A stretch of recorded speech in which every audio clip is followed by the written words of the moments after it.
Bonsoir, je commence par la situation internationale. Vous savez que la pandémie de Covid-19 touche l'ensemble des pays de la planète, en même temps ou presque, puisque 180 pays rapportent ce soir un total de 886 000 cas, et fort heureusement de plus de 185 000 personnes guéries. Les États-Unis ont le plus grand nombre de cas dans le monde, avec près de 190 000 cas. L'Italie a près de 106 000 cas, l'Espagne plus de 102 000 et l'Allemagne a un nombre de cas supérieur à 74 500. Le total des décès de cas confirmés est de 44 264. L'Italie, l'Espagne, puis les États-Unis d'Amérique sont les pays qui rapportent le plus grand nombre de décès, 12 428 en Italie, 9 053 en Espagne et plus de 4 127 aux États-Unis. En France, nous affrontons, vous le savez, une épidémie totalement exceptionnelle qui entraîne un impact sans précédent sur le système de santé et en particulier sur les établissements de santé, une épidémie meurtrière avec un virus très contagieux. Les résultats les plus importants, ce sont les données hospitalières au quotidien, qui nous sont remontés par 820 établissements en France et qui démontrent l'impact extrêmement sévère du coronavirus et de l'épidémie de Covid actuellement en cours. 24 639 personnes sont actuellement hospitalisées pour une infection à Covid-19. C'est 1882 de plus qu'hier. Dans les Outre-mer, à La Réunion, à la Martinique, en Guadeloupe, à Mayotte, on relève 167 hospitalisations, dont 36 en réanimation, 85 retours à domicile de personnes guéries et 11 décès, 3 en Martinique, 7 en Guadeloupe, 1 à Mayotte. Un petit focus sur Mayotte, qui, comme vous le savez, est un département isolé. 101 cas confirmés, 11 patients hospitalisés, 2 en réanimation, 10 patients sont guéris et 1 décès, malheureusement, est à déplorer. Et 650 tests ont déjà été réalisés sur ce département. Nous avons ce soir 6017 patients en situation grave qui nécessitent des soins lourds de réanimation. 6017 personnes qui nécessitent une surveillance constante, c'est plus que la capacité initiale de la France en réanimation, qui était autour de 5000 personnes prises en charge en réanimation. Et donc vous voyez non seulement l'effort des établissements de santé pour créer des places en réanimation, mais surtout ce qu'implique cette épidémie en termes d'impact pour les patients. Les formes graves sont vues chez les adultes, 34% des patients ont moins de 60 ans, 60% ont entre 60 et 80 ans, et 80 personnes sont actuellement hospitalisées en réanimation, âgées de moins de 30 ans. Aujourd'hui, 452 patients de plus ont été pris en charge par les services de réanimation. C'était 458 hier. Depuis le 1er mars, 4032 décès ont été observés en milieu hospitalier. C'est 509 de plus aujourd'hui. 83% de ces décès ont lieu chez des personnes de plus de 70 ans. Enfin, et c'est important de le dire, 10 935 personnes sont sorties guéries de l'hôpital depuis cette même date du 1er mars, et notamment 1491 personnes sont sorties au cours des dernières 24 heures guéries de l'hôpital. Et je vous rappelle que les milliers de personnes qui sont confinées à domicile malades guérissent au bout de quelques jours, et qu'il faudrait effectivement ajouter toutes ces personnes guéries qui n'ont pas consulté en milieu hospitalier. En ce qui concerne la situation dans les établissements sociaux et médico-sociaux, vous savez que nous mettons en place un dispositif de signalement. Ce dispositif de signalement se met en place progressivement depuis le 28 mars. Il monte en charge pour couvrir l'ensemble des structures d'hébergement sociales et médico-sociales. Elles sont très nombreuses en France, afin de vous fournir un point consolidé hebdomadaire. Les données commencent à remonter, elles ne sont pas totalement consolidées. Nous avons déjà plusieurs milliers d'établissements qui commencent à remplir des éléments sur des cas possibles ou des cas confirmés, sur des décès survenus dans l'établissement ou survenus à l'hôpital, et j'espère pouvoir donner ces chiffres consolidés dès demain. En ce qui concerne la surveillance syndromique dite en population, les services d'urgence ont renseigné 3 745 passages aux urgences hier, soit 19% de leur activité totale. Nous observons 38% d'hospitalisation après passage aux urgences et 4% directement en réanimation. SOS Médecins a hier signalé 1328 interventions pour suspicion de Covid-19 au cours de la journée, soit 22% de l'activité totale. Enfin, les laboratoires de ville ont réalisé 32 000 tests, dont 9 630 positifs, soit 30% de positivité. Ces fameux tests PCR, comme vous le savez, sont faits depuis le début pour confirmer un certain nombre de diagnostics. Nous en avons désormais 56 989 en France. Au sujet de ces tests, vous savez, nous montons là aussi en puissance en termes de capacité, et il semble qu'au cours des derniers jours, nous soyons aux alentours de 20 000 tests quotidiens. Un point important, la surveillance aussi de la mortalité, toutes causes confondues.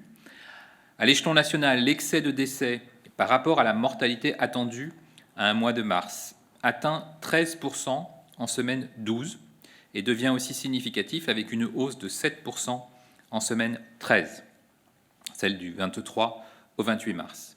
À l'échelon régional, un excès de mortalité en semaine 12 est signifié dans plusieurs régions, Grand Est, Bourgogne-Franche-Comté, Île-de-France, Hauts-de-France et Corse. Et on commence à voir aussi se dessiner en semaine 13 un excès de mortalité dans les régions Grand Est, Bourgogne-Franche-Comté, Île-de-France et Auvergne-Rhône-Alpes. À l'échelon départemental, 22 départements, dont 17 sont situés dans les 5 régions les plus touchées, présentent des excès de mortalité par rapport à la mortalité attendue sur la semaine 12. Et là, cela concerne des personnes de plus de 65 ans. Et en semaine 13, nous avons le même signal pour 20 départements qui présentent déjà des excès de mortalité chez les personnes de plus de 65 ans. Vous savez que cette mortalité est enregistrée par l'état civil et qu'il y a toujours un petit retard dans la déclaration en mairie, puis dans la déclaration de l'état civil à l'INSEE et à Santé publique France. Depuis le premier jour, notre objectif a toujours été d'offrir les meilleurs soins à chaque patient et évidemment, notamment, aux patients les plus graves qui nécessitent une prise en charge en réanimation. Cela nous a conduit, au nom de la solidarité nationale, à opérer de nombreux transferts de patients des régions les plus en tension vers les régions les plus épargnées par l'épidémie. Vous pouvez voir sur la carte derrière moi l'ensemble des opérations qui ont été menées. Je vous rappelle que le 18 mars, nous avons effectué un premier transfert de 6 patients de réanimation par une opération aérienne militaire dite Morphée. Depuis, 4 opérations militaires ont eu lieu au départ de la région Grand Est. La dernière s'est terminée avec succès hier. Aujourd'hui, 2 TGV médicalisés transportant 36 patients graves d'Île-de-France sont bien arrivés à destination en Bretagne, où ils poursuivront leurs soins dans les meilleures conditions. Au nom de la solidarité nationale et européenne, des transferts transfrontaliers à destination du Luxembourg, de la Suisse, de l'Autriche et de l'Allemagne ont été réalisés ou sont encore en cours pour 142 patients graves de la région Grand Est. 4 opérations de transfert sont également en cours pour déplacer des patients d'Île-de-France et des patients du Grand Est vers les régions Pays de Loire, Centre-Val de Loire et Occitanie par voie aérienne et terrestre. C'est une opération totalement inédite, vous l'avez probablement vu, les images sont impressionnantes, ce sont des patients qui nécessitent une surveillance constante, qui nécessitent un accompagnement médicalisé, qui nécessitent des équipements respiratoires, des seringues électriques, des perfusions, donc c'est à chaque fois très compliqué à organiser et c'est une opération magnifique de solidarité avec des soignants mobilisés pour que tous ces transferts se passent dans les meilleures conditions, qu'elles se passent par voie aérienne, par voie terrestre, par voie ferroviaire, par hélicoptère ou par voie routière. D'autres opérations sont prévues pour soulager encore nos hôpitaux et surtout nos équipes soignantes. Je peux d'ores et déjà vous annoncer que de nouvelles opérations de type Morphée, évacuation aérienne militaire, et TGV médicalisés sont planifiées pour soulager notamment le Grand Est. Grâce à la mobilisation totale de l'ensemble des moyens de l'État, nous comptabilisons aujourd'hui 344 patients lourds, dans un état critique, transférés vers des régions moins en tension. Ce nombre est amené à progresser dans les jours et les semaines qui suivent. Toujours dans l'optique de soutenir l'effort des régions les plus en tension, nous procédons à un renfort en ressources humaines. Je vous ai déjà dit, c'est important, pour accompagner les patients en réanimation, il faut certes des lits, il faut certes de l'équipement, mais il faut surtout des hommes et des femmes compétentes pour s'occuper des patients. Ainsi, 10 médecins anesthésistes réanimateurs de la région PACA et 10 médecins d'Auvergne-Rhône-Alpes seront très prochainement déplacés vers les régions les plus en tension, Île-de-France et Grand Est. Ces régions seront également renforcées en infirmiers et en internes expérimentés en réanimation. Les régions Occitanie et Nouvelle-Aquitaine s'apprêtent à déplacer chacune 50 infirmiers et internes pour leur prêter main forte. Parallèlement, la région PACA et la région Auvergne-Rhône-Alpes mettront bientôt à leur disposition 100 infirmiers et internes chacune. Au total, c'est donc 320 soignants qui se préparent au départ dans les prochaines heures et les prochains jours pour épauler nos régions les plus durement touchées par cette épidémie. Je tiens vraiment à remercier le personnel soignant pour les immenses efforts fournis. Il donne un magnifique exemple de notre capacité d'adaptation collective. Il faut, je crois, les saluer collectivement pour cela et les encourager à poursuivre ces pratiques totalement inédites et magnifiques de solidarité. Enfin, je sais que le confinement pèse pour nombre d'entre vous. Je rappelle qu'il ne doit pas être un obstacle aux soins. C'est pourquoi nous sommes extrêmement attentifs. Nous avons une attention toute particulière pour les personnes les plus isolées, et notamment les personnes qui vivent en situation de handicap, les personnes âgées, les personnes fragiles, les personnes malades à domicile. Et donc, je vous encourage toutes et tous à continuer à participer à toutes les opérations de solidarité sur l'ensemble du territoire et surtout les opérations de solidarité de proximité. Je vous remercie. Une question de l'usine Nouvelle. Vous avez évoqué hier mobiliser les industriels pour la production de produits anesthésiants. Comment ? Et pourriez-vous demander des reconversions de lignes industrielles et passer des commandes d'État à l'étranger, comme pour les masques, par exemple ? Alors, nous suivons avec beaucoup d'attention les tensions sur un certain nombre de produits. Il faut savoir, et les Français l'ont bien compris, que l'épidémie touche l'ensemble des pays du monde. Cette épidémie a les mêmes conséquences en France, en Europe, aux États-Unis, c'est-à-dire qu'il y a énormément de patients qui ont besoin de soins de réanimation, de soins lourds, d'équipements, mais aussi de médicaments. Et donc nous sommes très attentifs à l'accès à ces médicaments. C'est des besoins qui ont explosé en termes de volume. Tout le monde a besoin de ces médicaments en même temps. Et donc il y a des démarches évidemment entreprises depuis plusieurs jours, en particulier pour assurer cette filière d'accès à un certain nombre de médicaments de réanimation, à un certain nombre de médicaments d'anesthésie. Et il y a des médicaments qui sont fabriqués en France, il y a des médicaments qui sont fabriqués en Europe. Et donc nous travaillons en amont au maximum pour sécuriser ces filières. Et en aval, et c'est aussi une belle opération de solidarité au sein des établissements de santé pour s'assurer du stock de chaque établissement de santé. Et là encore, il y a des opérations de partage. Un établissement qui a quelques jours d'avance sur son stock, qui est un établissement de chirurgie qui a des médicaments anesthésiants, des médicaments de réanimation et qui ne les utilise pas en ce moment puisqu'il n'y a pas de chirurgie, les prête à l'établissement qui en a le plus besoin. Ça se fait en intra-régional, ça se fait en interrégional. Et nous sommes tous attentifs aussi au niveau européen à pouvoir fournir sur la durée ces médicaments indispensables à la prise en charge en réanimation. L'agence de presse médicale pose la question suivante. Dans les services de réanimation, a-t-on une idée de la proportion de patients Covid+ qui guérissent ? Alors, c'est une question difficile puisque, comme vous le voyez, l'épidémie s'étend depuis quelques semaines. On a chaque jour davantage de patients qui entrent en réanimation. Peut-être aujourd'hui un nombre qui s'est stabilisé par rapport à hier, mais il faut être extrêmement prudent. Ce sont des quantités absolument considérables. Ce sont des nombres. Les nombres ne disent rien, et c'est ça qui me frappe ce soir.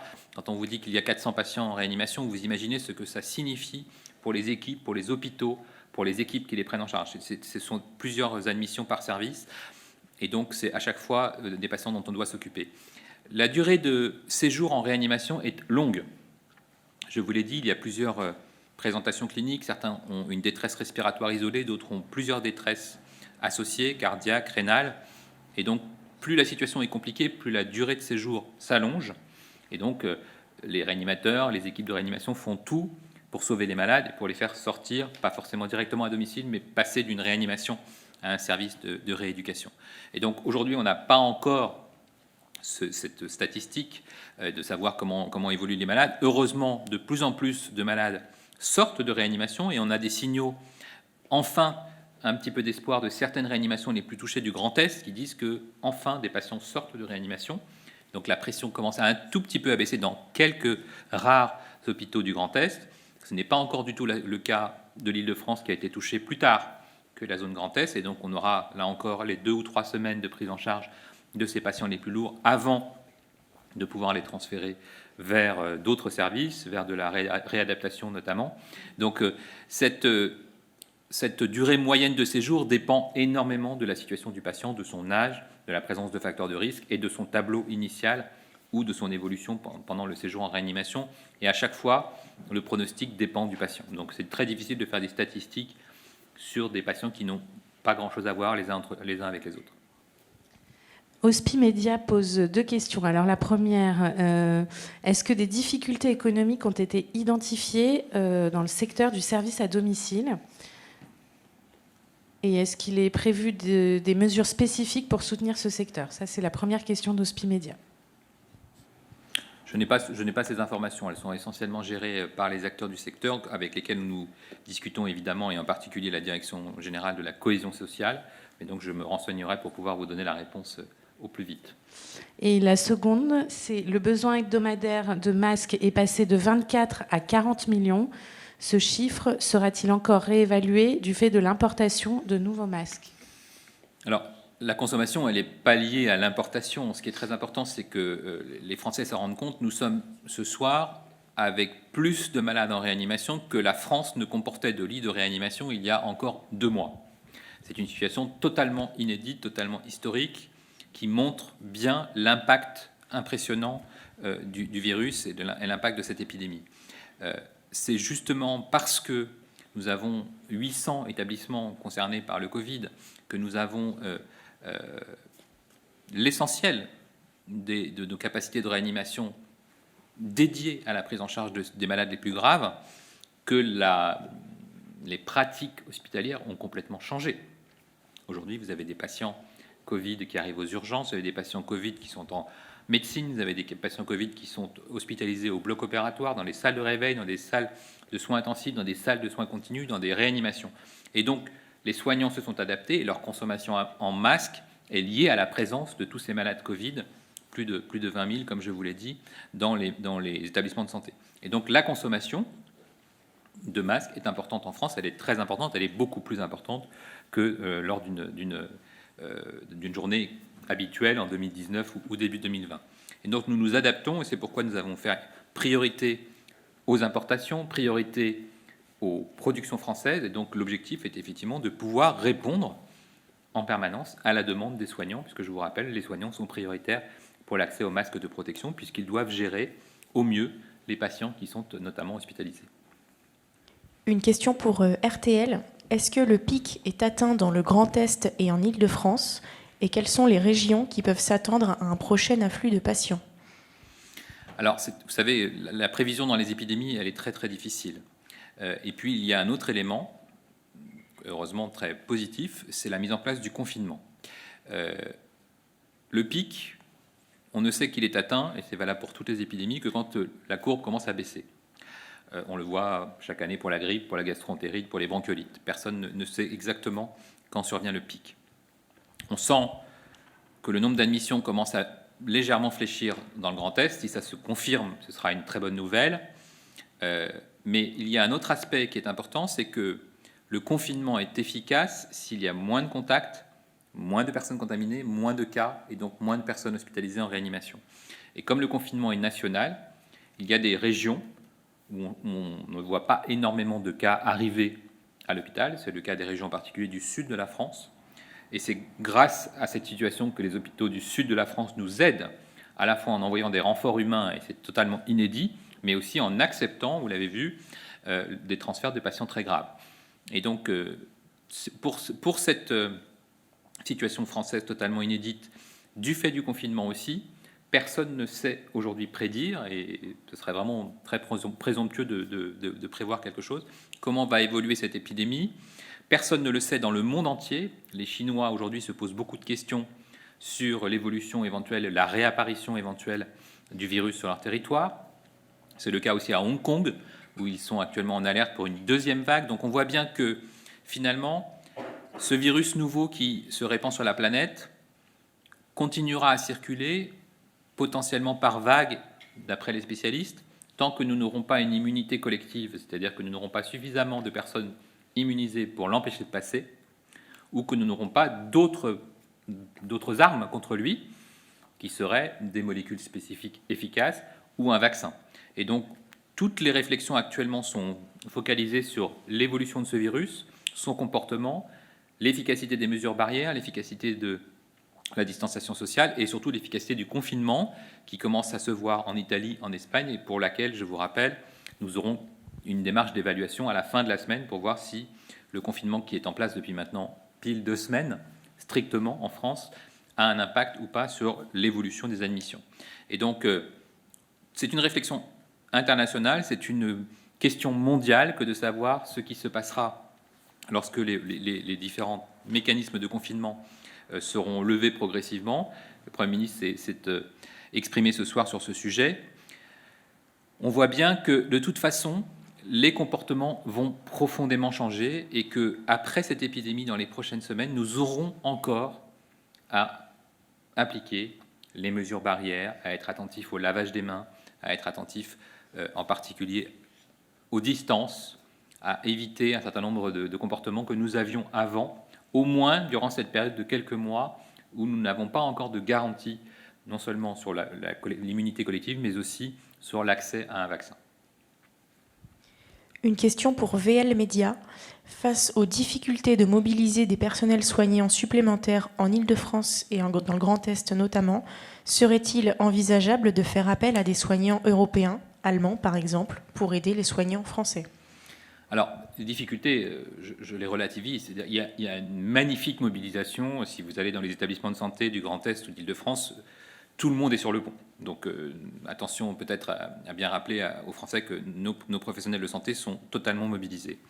Il y a un effort considérable de tous les soignants, ceux qui ne travaillent pas en ce moment, ceux qui avaient d'autres activités, ceux qui sont retraités, ceux qui sont étudiants, ceux qui ont un établissement qui ne fonctionne pas parce que c'est un établissement de chirurgie et qu'ils se portent volontaires pour travailler en anesthésie ou en réanimation. Il y a des transferts interrégionaux de personnel soignants. Je vous ai parlé de cette mobilisation de plusieurs centaines de médecins et d'infirmiers pour porter secours aux régions les plus touchées. Après, la collaboration internationale est plus compliquée pour 2 raisons. D'abord parce que, comme vous le savez, toute l'Europe est touchée.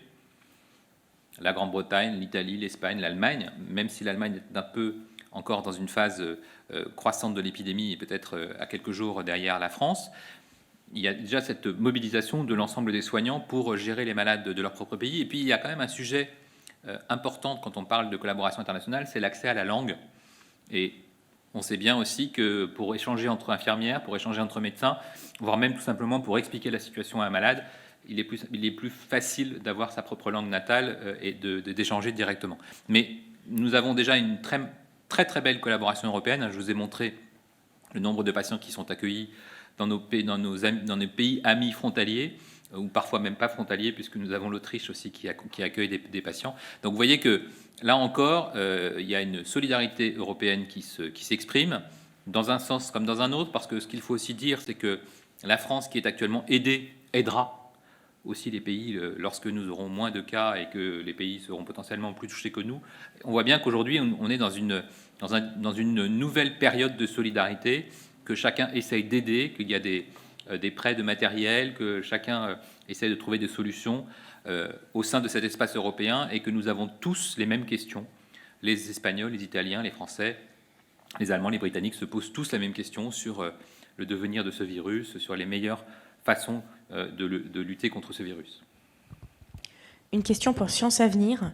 Qui se charge de la production des tests sérologiques en France et quand ces tests seront-ils disponibles pour un dépistage à grande échelle ? Alors, les tests sérologiques qui cherchent des anticorps on est dans la recherche et développement et on est dans la pratique classique des industriels. Il y a toute une industrie du test, qu'elle soit française, européenne ou internationale. Et donc aujourd'hui, toutes les entreprises qui font du test, qu'elles soient des petites entreprises de biotech ou des grosses entreprises du test, sont en train de développer des tests. Donc il n'y a pas de filière spécifique. On est attentif évidemment à la production française ou à la production européenne, mais c'est une grande compétition internationale pour être capable de mettre rapidement sur le marché ces tests. Et comme je vous le dis régulièrement, il y a un enjeu de fiabilité. Est-ce que ce test est sensible, spécifique, disponible, facile ? Et ensuite, la question sera, est-ce qu'il est accessible en grande quantité, puisque, évidemment, il sera important de tester assez vite un certain nombre de personnes qui voudront savoir si oui ou non ils ont été exposés au virus et si oui ou non ils sont immunisés. Et la question sera la même sur l'ensemble de la planète. Une première question pour France Info. Le Premier ministre vient de dire à l'Assemblée nationale que le déconfinement sera sans doute progressif et évoque un déconfinement par classe d'âge. Qu'est-ce que cela veut dire ? Alors, on l'a dit depuis le début, finalement, si vous vous remémorez ce que nous avions dit tout au début de cette épidémie, il reste avéré que les personnes fragiles, les personnes atteintes de pathologies chroniques, diabétiques, insuffisants rénaux, immunodéprimés, et les personnes âgées sont plus à risque de faire des infections graves. C'est pourquoi, je vous rappelle, nous les avions protégés très vite, nous avions protégé les EHPAD, nous avions demandé aux personnes de plus de 70 ans de rester confinées à domicile. Donc cette démarche de protection, de prévention est toujours valable. Ce que le Premier ministre nous dit très bien, c'est que non seulement nous sommes devant une phase inédite de préparation, parce qu'il y aura un jour un déconfinement, de préparation du déconfinement, la vraie question c'est comment doit se passer ce déconfinement. Quelles seraient les régions concernées? Quelles seraient les classes de population concernées? Est-ce que c'est un déconfinement progressif? Est-ce qu'on continue à demander des mesures de protection? Donc toutes ces questions doivent être tranchées par des experts, bien entendu. Elles sont très complexes. Quels sont les indicateurs qui permettent de dire si oui ou non on peut lever le confinement? Quelles seraient les personnes qui prendraient le moins de risques à être déconfinées? Est-ce que ces personnes continueraient à appliquer des mesures barrières ou des mesures de distanciation sociale? Tous ces sujets sont extrêmement complexes. Ils doivent être traités dans les prochaines semaines, mais on voit qu'il n'y a pas de solution miracle et que ces questions, les Anglais, les Espagnols, les Italiens à côté de nous se les posent aussi. Toujours France Info sur la levée du confinement. Le Conseil scientifique devait se réunir cette semaine pour rédiger un avis sur la stratégie de déconfinement. Quand cet avis sera-t-il public ? Alors, le Conseil scientifique est totalement indépendant et il continue ses travaux autant qu'il le veut. En général, il publie ses travaux quand ils sont terminés, donc je n'ai pas la date de publication. Je voudrais juste partager avec vous 2 éléments. Nous sommes pile à 2 semaines de confinement aujourd'hui, de confinement strict, puisque vous vous rappelez, le mardi, on a eu jusqu'à midi pour être confiné. Il y a eu des déplacements et donc une demi-journée, c'était un peu compliqué pour évaluer l'impact, mais à partir du mercredi, toute la France était concernée par le confinement. Donc nous sommes exactement à 2 semaines de confinement strict. Et la première étape, et c'est peut-être la plus importante, c'est d'évaluer l'impact de ce confinement.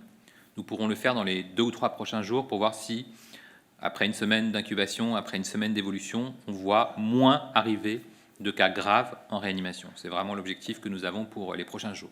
Première étape, cette évaluation du confinement. Deuxième étape, et je vous rappelle, l'objectif du confinement, ce n'était pas d'enfermer les gens chez eux, c'était de réduire considérablement les contacts pour éviter au maximum des morts, pour éviter au maximum des cas graves, pour sauver des vies, et donc pour soulager le système de santé qui est aujourd'hui extrêmement sous tension, et c'est important, notamment en réanimation. Et je vous l'ai dit, il y a aujourd'hui plus de patients pris en charge en réanimation qu'il n'y avait, il y a quelques semaines, de capacité de réanimation en France, c'est vous dire l'importance de cette épidémie.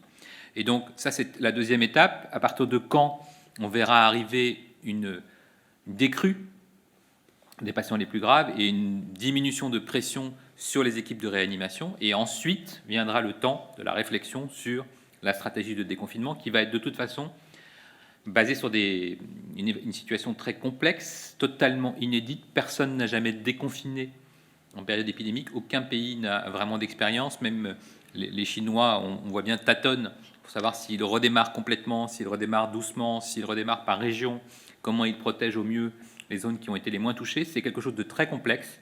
Et donc, nous aurons besoin de mobiliser les experts, de réfléchir tous ensemble et de proposer des étapes. Les Français, je crois, ont parfaitement compris qu'on ne déconfinerait pas de façon brutale et nationale du jour au lendemain avec d'un seul coup le retour à tous les comportements d'avant, puisque nous serons forcément dans un objectif de protection des personnes les plus vulnérables, des personnes fragiles, des personnes âgées, et aussi d'information maximale de nos concitoyens sur la situation, la façon d'éviter d'être infecté, la façon dont nous allons surveiller la circulation éventuelle du virus. Donc il y a énormément de questions qui seront posées aux experts, et ce sera une décision mûrement réfléchie, mûrement pesée. C'était la dernière question. Merci beaucoup.